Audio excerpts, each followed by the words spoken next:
Galatians chapter 2. The apostles accept Paul. Then 14 years later I went back to Jerusalem again, this time with Barnabas, and Titus came along, too.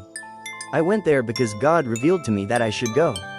While I was there I met privately with those considered to be leaders of the church and shared with them the message I had been preaching to the Gentiles.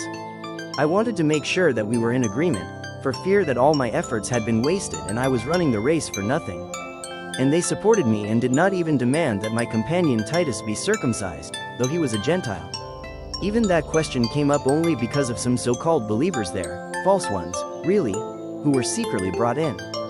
They sneaked in to spy on us and take away the freedom we have in Christ Jesus. They wanted to enslave us and force us to follow their Jewish regulations. But we refused to give in to them for a single moment. We wanted to preserve the truth of the gospel message for you. And the leaders of the church had nothing to add to what I was preaching. By the way, their reputation as great leaders made no difference to me, for God has no favorites. Instead, they saw that God had given me the responsibility of preaching the gospel to the Gentiles, just as he had given Peter the responsibility of preaching to the Jews. For the same God who worked through Peter as the apostle to the Jews also worked through me as the apostle to the Gentiles. In fact, James, Peter, and John, who were known as pillars of the church, recognized the gift God had given me, and they accepted Barnabas and me as their co-workers. They encouraged us to keep preaching to the Gentiles, while they continued their work with the Jews. Their only suggestion was that we keep on helping the poor, which I have always been eager to do. Paul confronts Peter chapter 1, but when Peter came to Antioch, I had to oppose him to his face, for what he did was very wrong.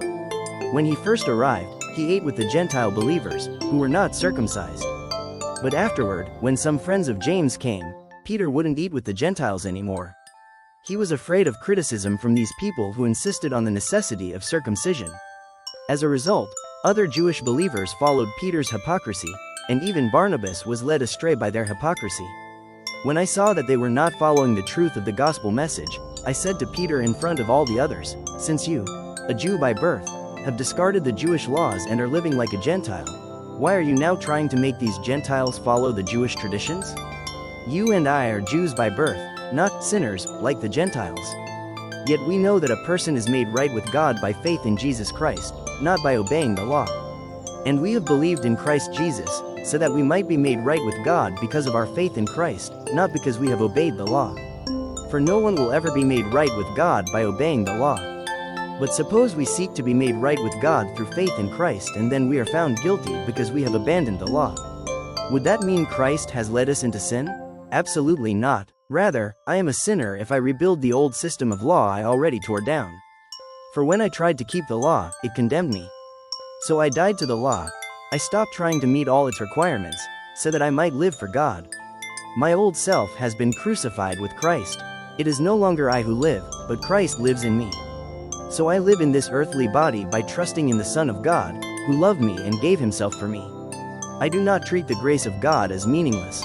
For if keeping the law could make us right with God, then there was no need for Christ to die.